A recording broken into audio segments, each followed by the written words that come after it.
Ladies and gentlemen, it is my honor and privilege to request Honorable Prime Minister of India, Shri Narendra Modi ji, to kindly address our distinguished guests.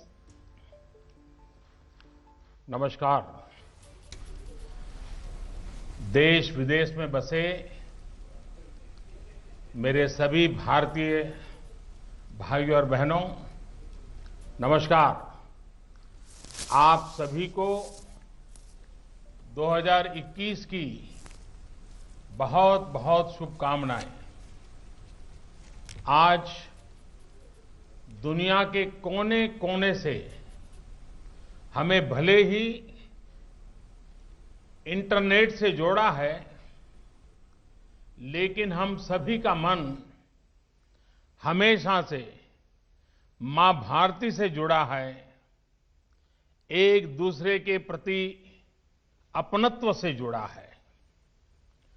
Friends, दुनिया भर में मां भारती का गौरव बढ़ाने वाले आप सभी साथियों को हर साल प्रवासी भारतीय सम्मान देने की परंपरा है।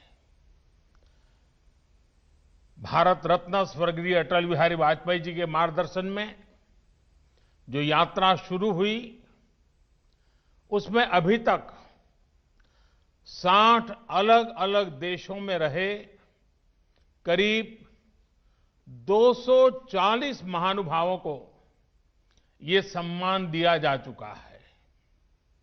इस बार भी इसकी घोषणा की जाएगी। इसी तरह दुनिया भर से हजारों साथियों ने भारत को जानिए क्विज कंपटीशन में हिस्सा लिया है। ये संख्या बताती है कि जड़ से दूर भले हो जाएं, लेकिन नई पीढ़ी का जुड़ाव उतना ही बढ़ रहा है। इस क्विज के 15 विजेता भी आज इस वर्चुअल समारोह में हमारे बीच मौजूद है। मैं सभी विजेताओं को बधाई देता हूं, शुभकामनाएं देता हूं और साथ साथ इस क्विज कंपटीशन में हिस्सा लेने वाले सभी अभिनंदन के अधिकारी हैं। और मेरा इस क्विज कंपटीशन में हिस्सा लेने वाले सबसे आग्रह है कि आप तय करिए कि अगली बार जब क्विज कंपटीशन होगी, तब आपके प्रयत्न से 10 और नए लोग इसमें जुड़ेंगे। ये चेन चलनी चाहिए, चेन बढ़नी चाहिए, लोगों को जोड़ना चाहिए। कई विदेश के लोग भारत में पढ़ने के लिए आते हैं, पढ़ करके अपने देशों में जाते हैं। उनको भी आग्रह करना चाहिए कि वे भी, जो भारत में कभी पढ़ाई करके गए हैं, वे भी इस क्विज कंपटीशन में जुड़े और क्विज कंपटीशन के एम्बेसडर बने। क्योंकि विश्व में भारत की पहचान बनाने के लिए, नई पीढ़ी को भारत को जानने की जिज्ञासा जगाने के लिए एक टेक्नोलॉजी ड्रिवन बहुत सरल उपाय है। और इसलिए मेरा आग्रह रहेगा कि आप सब इस बात को आगे बढ़ाइए। फ्रेंड्स, बीता साल हम सभी के लिए बहुत चुनौतियों का साल रहा है, लेकिन इन चुनौतियों के बीच विश्व भर में फैले हमारे इंडियन डायस्पोरा ने जिस तरह कार्य किया है, अपना कर्तव्य निभाया है, वो भारत के लिए भी गर्व की बात है। यही तो हमारी परंपरा है, यही तो इस मिट्टी के संस्कार है। इस जगह से सोशल और पॉलिटिकल लीडरशिप के लिए दुनिया भर में भारतीय मूल के साथियों पर भरोसा और मजबूत हो रहा है। हमारे आज के इस आयोजन के मुख्य अतिथि सूरीनाम के नए राष्ट्रपति श्रीमान चंद्रिका प्रसाद संतोखी जी, वे स्वयं भी इस सेवा भाव का एक शानदार उदाहरण है। और मैं ये भी कहूंगा कि इस कोरोना काल में विदेशों में रहने वाले हमारे कई भारतीय भाई बहनों ने भी अपना जीवन खोया है। मेरी उनके प्रति संवेदना है और उनके परिवारजनों के प्रति भी मैं परमात्मा बहुत शक्ति दे, ये प्रार्थना करता हूं। आज सूरीनाम के राष्ट्रपति जी ने उनके गर्मजोशी भरे शब्द और भारत के प्रति उनके स्नेह का भाव हम सबके हृदय को छू गया। उनके एक शब्द में, हर एक भाव में भारत के प्रति का जो उनका अहोभाव था वो प्रवाहित हो रहा था, प्रकट हो रहा था और हमें प्रेरित कर रहा था। उनकी तरह मैं भी आशा करता हूं कि हम शीघ्र ही मिलेंगे और हमें भारत में सूरीनाम के राष्ट्रपति जी का भव्य स्वागत करने का अवसर भी मिलेगा। बीते वर्ष में प्रवासी भारतीयों ने हर क्षेत्र में अपनी पहचान को और मजबूत किया है। साथियों, मेरी बीते महीनों में दुनिया के अनेक हेड्स ऑफ द स्टेट से चर्चा हुई है। स्टेट हेड्स ने इस बात का विशेष तौर पर जिक्र किया कि कैसे उनके देश में प्रवासी भारतीय डॉक्टर्स, पैरामेडिक्स और सामान्य भारतीय नागरिकों द्वारा किस प्रकार से सेवा हुई है। चाहे मंदिर हो, चाहे हमारे गुरुद्वारे हो, चाहे लंगर की हमारी महान परंपरा हो, हमारी अनेक छोटे मोटे सामाजिक, सांस्कृतिक, धार्मिक संगठनों ने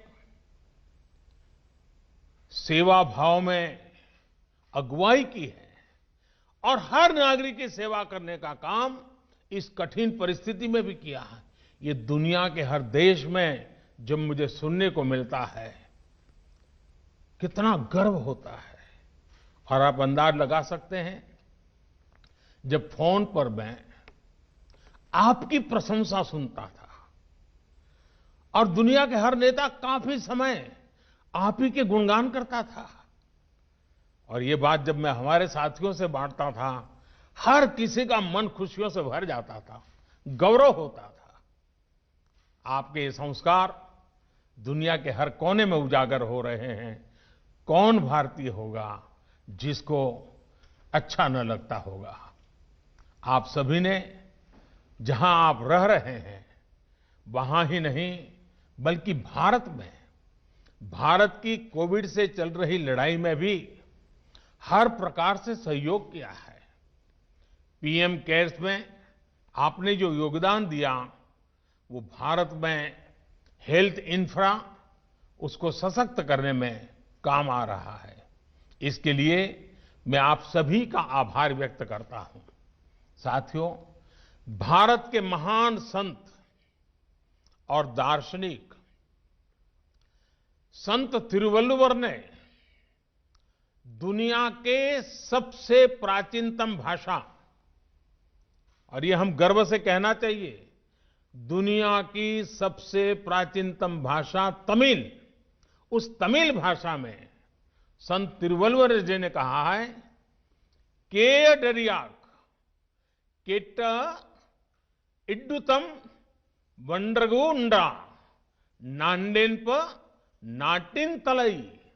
इसका भाव है कि दुनिया की सर्वश्रेष्ठ भूमि वो है जो अपने विरोधियों से बुराइयां नहीं सीखती और जो अगर कभी कष्ट में भी आई तो दूसरों के कल्याण में कोई कमी नहीं करती। साथियों, आप सबने इस मंत्र को जी करके दिखाया है। हमारे भारत की हमेशा यही विशेषता रही है। शांति का समय हो या संकट का, हम भारतीयों ने हर परिस्थिति का हमेशा डट करके मुकाबला किया है। इस वजह से इस महान भूमि को लेकर एक अलग व्यवहार हमने देखा है।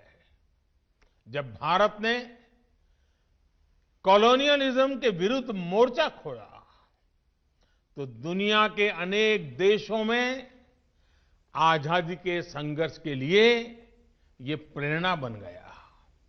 जब भारत टेररिज्म के सामने खड़ा हुआ तो दुनिया को भी इस चुनौती से लड़ने का नया साहस मिला। साथियों, भारत आज करप्शन को खत्म करने के लिए टेक्नोलॉजी का ज्यादा से ज्यादा इस्तेमाल कर रहा है। लाखों करोड़ों रुपए जो पहले तमाम कमियों की वजह से गलत हाथों में पहुंच जाते थे, वो आज सीधे लाभार्थी के बैंक खाते में पहुंच रहे हैं। आपने देखा होगा, भारत ने जो नई व्यवस्थाएं विकसित की हैं, उनकी कोरोना के इस समय में वैश्विक संस्थाओं ने भी भूरी भूरी प्रशंसा की है। आधुनिक टेक्नोलॉजी से गरीब को एम्पावर करने का जो अभियान आज भारत में चल रहा है, उसकी चर्चा विश्व के हर कोने में है, हर स्तर पर है। भाइयों और बहनों, हमने दिखाया है कि रिन्यूएबल एनर्जी के मामले में डेवलपिंग वर्ल्ड का कोई देश भी लीड ले सकता है। आज भारत का दिया वन सन, वन वर्ल्ड, वन ग्रिड, ये मंत्र दुनिया को भी अपील कर रहा है। साथियों, भारत का इतिहास गवाह है कि भारत के सामर्थ्य, भारतीयों के सामर्थ्य को लेकर जब भी किसी ने आशंका जताई, सारी आशंकाएं गलत साबित हुई है। गुलामी के दौरान विदेश में बड़े बड़े विद्वान कहते थे कि भारत आजाद नहीं हो सकता क्योंकि ये तो बहुत बटा हुआ है।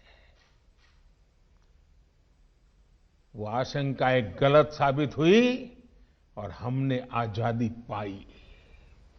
साथियों, जब भारत को आजादी मिली तो ये भी कहा गया कि इतना गरीब और इतना कम पढ़ा लिखा भारत, ये भारत तो टूट जाएगा, बिखर जाएगा, डेमोक्रेसी तो यहां असंभव है।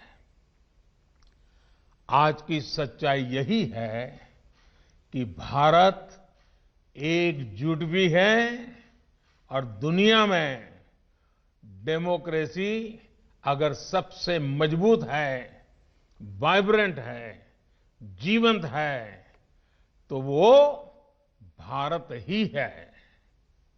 भाइयों और बहनों, आजादी के बाद ही दशकों तक ये नैरेटिव भी चला कि भारत गरीब, अशिक्षित है, इसलिए साइंस और टेक्नोलॉजी में इन्वेस्टमेंट की संभावनाएं कम आंकी गई। आज भारत का स्पेस प्रोग्राम, हमारा टेक स्टार्टअप इकोसिस्टम दुनिया में अग्रणी है। कोविड की चुनौती के साल में भी कई नए यूनिकॉर्न्स और सैकड़ों नए टेक स्टार्टअप्स भारत से ही निकल करके आए हैं। फ्रेंड्स, पैंडेमिक के इस दौर में भारत ने फिर दिखा दिया कि हमारा सामर्थ्य क्या है, हमारी क्षमता क्या है। इतना बड़ा देश, डेमोक्रेटिक देश, जिस एकजुटता के साथ खड़ा हुआ, उसकी मिसाल दुनिया में नहीं है। पीपीई किट्स हो, मास्क हो, वेंटिलेटर्स हो, टेस्टिंग किट्स हो, ये सब भारत बाहर से ही मंगाता था। आज इस कोरोना कालखंड में ही उसने अपनी ताकत बढ़ाई और आज भारत न सिर्फ इनमें सेल्फ रिलायंट बना है, बल्कि इनमें से कई प्रोडक्ट्स का एक्सपोर्ट भी करने लगा है।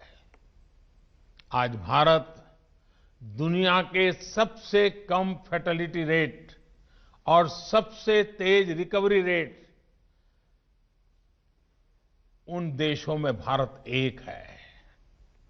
आज भारत एक नहीं बल्कि 2 made in India corona vaccine के साथ मानवता की सुरक्षा के लिए तैयार है।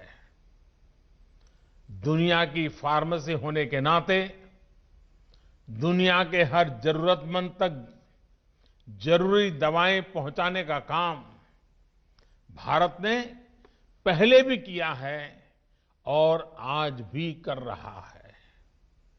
दुनिया आज सिर्फ भारत की वैक्सीन का इंतजार ही नहीं कर रही, बल्कि दुनिया का सबसे बड़ा वैक्सीनेशन प्रोग्राम भारत कैसे चलाता है, इस पर भी नजरें हैं। साथियों, इस वैश्विक महामारी के दौरान भारत ने जो सीखा है, वही अब आत्मनिर्भर भारत अभियान की प्रेरणा बन गया है। हमारे यहां कहा गया है, शतहस्त समाह, शतहस्त समाह सहस्त्रहस्त समकिर, यानी सैकड़ों हाथों से अर्जन करो लेकिन हजारों हाथों से बांटो। भारत की आत्मनिर्भरता के पीछे का भाव भी यही है। करोड़ों भारतीयों के परिश्रम से जो प्रोडक्ट्स भारत में बनेंगे, जो सॉल्यूशंस भारत में तैयार होंगे, उससे पूरी दुनिया का लाभ होगा। दुनिया इस बात को कभी नहीं भूल सकती है कि जब Y2 के समय भारत की भूमिका क्या रही, भारत ने किस प्रकार से दुनिया को चिंता मुक्त किया था, इस मुश्किल में भी हमारी फार्मा इंडस्ट्री का रोल ये दिखाता है कि भारत जिस भी क्षेत्र में समर्थ होता है, उसका लाभ पूरी दुनिया तक पहुंचता है। साथियों, आज पूरी दुनिया को अगर भारत पर इतना ज्यादा ट्रस्ट है, तो इसमें आप सब प्रवासी भारतीयों का भी बहुत बड़ा योगदान है। आप जहां भी गए, भारत को, भारतीयता को साथ लेकर के गए। आप भारतीयता को जीते रहे। आप भारतीयता से लोगों को जगाते भी रहे हैं। और आप देखिए, फूड हो या फैशन हो, फैमिली वैल्यूज हो या बिजनेस वैल्यूज, आपने भारतीयता का प्रसार किया है। मेरा ये हमेशा से मानना रहा है कि भारत का कल्चर अगर दुनिया भर में लोकप्रिय हुआ है, तो मैगजीन्स, कुक बुक्स या मैनुअल से ज्यादा आप सभी के जीवन के कारण, आप सभी के आचरण के कारण, आप सभी के व्यवहार के कारण ये सब संभव हुआ है। भारत ने कभी भी कुछ भी दुनिया पर न थोपा है, न थोपने की कोशिश की है, न कभी थोपने का सोचा है, बल्कि दुनिया में आप सभी ने भारत के लिए एक जिज्ञासा पैदा की, एक इंटरेस्ट पैदा किया है। भले वो कौतुक से शुरू हुआ हो, लेकिन वो कन्विक्शन तक पहुंचा है। आज जब भारत आत्मनिर्भर बनने के लिए आगे बढ़ रहा है, तो यहां भी ब्रांड इंडिया की पहचान को मजबूत बनाने में आपका रोल अहम है। जब आप मेड इन इंडिया प्रोडक्ट्स का ज्यादा से ज्यादा यूज करेंगे, तो आपके इर्द गिर्द रहने वालों में भी इनको लेकर विश्वास बढ़ेगा। आपके कलीग्स को, आपके दोस्तों को जब आप made in India products use करते हुए देखेंगे, तो क्या आपको इस पर गर्व नहीं होगा? टी से लेकर टेक्सटाइल और थेरेपी तक, ये कुछ भी हो सकता है। मैं तो आनंद होता है जब आज खादी दुनिया में आकर्षण का केंद्र बन रही है। इससे आप भारत के एक्सपोर्ट का वॉल्यूम तो बढ़ाएंगे ही, साथ ही भारत की रिच डाइवर्सिटी को भी दुनिया तक पहुंचाएंगे। सबसे बड़ी बात, आत्मनिर्भर भारत अभियान के तहत आप दुनिया के गरीब से गरीब तक अफोर्डेबल और क्वालिटी सॉल्यूशन पहुंचाने का जरिया बनेंगे। फ्रेंड्स, भारत में इन्वेस्टमेंट हो या फिर बड़ी मात्रा में रेमिटेंसेस का कंट्रीब्यूशन, आपका योगदान अतुलनीय रहा है। आपकी एक्सपर्टाइज, आपके इन्वेस्टमेंट, आपके नेटवर्क्स, आपके अनुभव का लाभ हर भारतीय, पूरा हिंदुस्तान हमेशा हमेशा के लिए गौरव भी करता है और आपके लाभ के लिए वो हमेशा आतुर भी रहता है। इसके लिए हर जरूरी कदम उठाए भी जा रहे हैं ताकि आपको भी अवसर मिले और यहां की अपेक्षाएं भी पूरी हो। आप में से काफी लोग जानते हैं कि कुछ सप्ताह पहले ही पहली बार वैश्विक भारतीय वैज्ञानिक समिट, शॉर्ट फॉर्म में उसे कहा गया वैभव का आयोजन किया था। इस सम्मेलन में 70 देशों के 25,000 से ज्यादा साइंटिस्ट और एक्सपर्ट ने करीब 750 घंटों तक चर्चा की और इससे 80 सब्जेक्ट्स पर करीब 100 रिपोर्ट्स निकली, जो कई क्षेत्रों में टेक्नोलॉजी और सिस्टम के विकास में काम आने वाली है। ये संवाद अब ऐसे ही जारी रहेगा। इसके अलावा बीते महीनों में भारत ने एजुकेशन से लेकर एंटरप्राइज तक सार्थक बदलाव के लिए स्ट्रक्चरल रिफॉर्म्स किए हैं। इसमें आपके इन्वेस्टमेंट के लिए अपॉर्चुनिटीज का विस्तार हुआ है। मैन्युफैक्चरिंग को प्रमोट करने के लिए प्रोडक्शन लिंक सब्सिडी स्कीम, ये बहुत पॉपुलर हुई है और बहुत कम समय में बहुत पॉपुलर हुई है। आप भी इसका भरपूर लाभ उठा सकते हैं। साथियों, भारत सरकार हर समय, हर पल आपके साथ, आपके लिए खड़ी है। दुनिया भर में कोरोना लॉकडाउन से विदेशों में फंसे 45 लाख से ज्यादा भारतीयों को वंदे भारत मिशन के तहत रेस्क्यू किया गया। विदेशों में भारतीय समुदाय को समय पर सही मदद मिले, इसके लिए हर संभव प्रयास किए गए। पैंडेमिक के कारण विदेशों में भारतीयों के रोजगार सुरक्षित रहे, इसके लिए डिप्लोमेटिक स्तर पर हर संभव कोशिश की गई।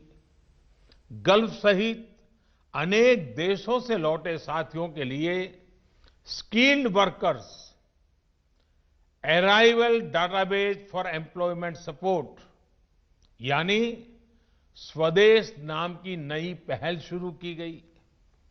इस डाटाबेस का उद्देश्य वंदे भारत मिशन में लौट रहे वर्कर्स की स्किल मैपिंग करना और उन्हें भारतीय और विदेशी कंपनियों से जोड़ना है। इसी तरह दुनिया भर में भारतीय समुदाय के साथ बेहतर कनेक्टिविटी के लिए रिश्ता नाम का नया पोर्टल लॉन्च किया गया है। इस पोर्टल से मुश्किल समय में अपने समुदाय से कम्युनिकेट करना, उन तक तेजी से पहुंचना आसान होगा। इस पोर्टल से दुनिया भर के हमारे साथियों के एक्सपर्टाइज का भारत के विकास में उपयोग करने में भी बहुत मदद मिलेगी। साथियों, यहां से अब हम आजादी के 75वें साल की तरफ आगे बढ़ रहे हैं। अगला प्रवासी भारतीय दिवस आजादी के 75वें वर्ष के समारोह से भी जुड़ेगा। महात्मा गांधी, नेताजी सुभाष चंद्र बोस, स्वामी विवेकानंद ऐसे अनगिनत महान व्यक्तित्वों की प्रेरणा से दुनिया भर के भारतीय समुदाय ने आजादी में अहम भूमिका निभाई है। ऐसे में ये समय उन साथियों को, उन सेनानियों को भी याद करने का है जिन्होंने भारत से बाहर रहते हुए भारत की आजादी के लिए काम किया। मेरा विश्व भर में फैले हुए सभी भारतीय समुदाय के लोगों से, हमारे मिशन में बैठे हुए सभी लोगों से ये आग्रह रहेगा कि हम एक डिजिटल प्लेटफॉर्म तैयार करें, एक पोर्टल तैयार करें और उस पोर्टल में ऐसे प्रवासी भारतीयों का जिन्होंने आजादी के जंग में विशेष भूमिका निभाई है, उनकी सारी तथ्य आधारित चीजें उसमें रखी जाएं। जहां भी फोटो उपलब्ध है, फोटो रखी जाए। विश्व भर में कब किसने क्या किया, कैसे किया, इन बातों का उसमें वर्णन हो। हर भारतीय के पराक्रम का, पुरुषार्थ का, त्याग का, बलिदान का, भारत माता के प्रति उसकी भक्ति का गुणगान हो, उनकी जीवन गाथाएं हो, जिन्होंने विदेश में रहते हुए भारत को आजाद कराने में अपना योगदान दिया। और मैं तो ये भी चाहूंगा कि अब जो क्विज कंपटीशन के लिए जो क्विज तैयार होंगे, उसमें विश्व भर में ऐसे भारतीय समुदाय के योगदान पर भी क्विज का एक अलग चैप्टर हो। 500, 700, 1000 वो सवाल हो जो विश्व भर में फैले हुए भारतीयों के विषय में भी जिज्ञासु लोगों को लिए ज्ञान का एक अच्छा सरोवर बन जाए। ऐसे सारे कदम हमारे बंधन को मजबूत करेंगे, आने वाली पीढ़ियों को प्रेरित करेंगे। आप सब इतनी बड़ी तादाद में आज वर्चुअली मिले हैं। कोरोना के कारण रूबरू में मिलना संभव नहीं हुआ है, लेकिन भारत का हर नागरिक हमेशा यही चाहता है कि आप स्वस्थ रहें, आप सब सुरक्षित रहें, अपना और देश का नाम रोशन करते रहें।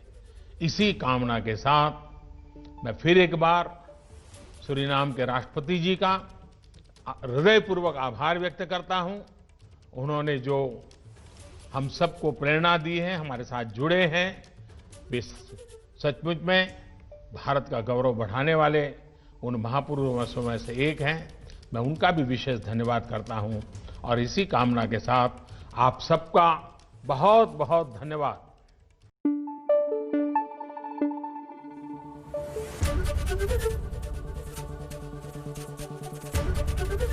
एबीपी न्यूज आपको रखे आगे।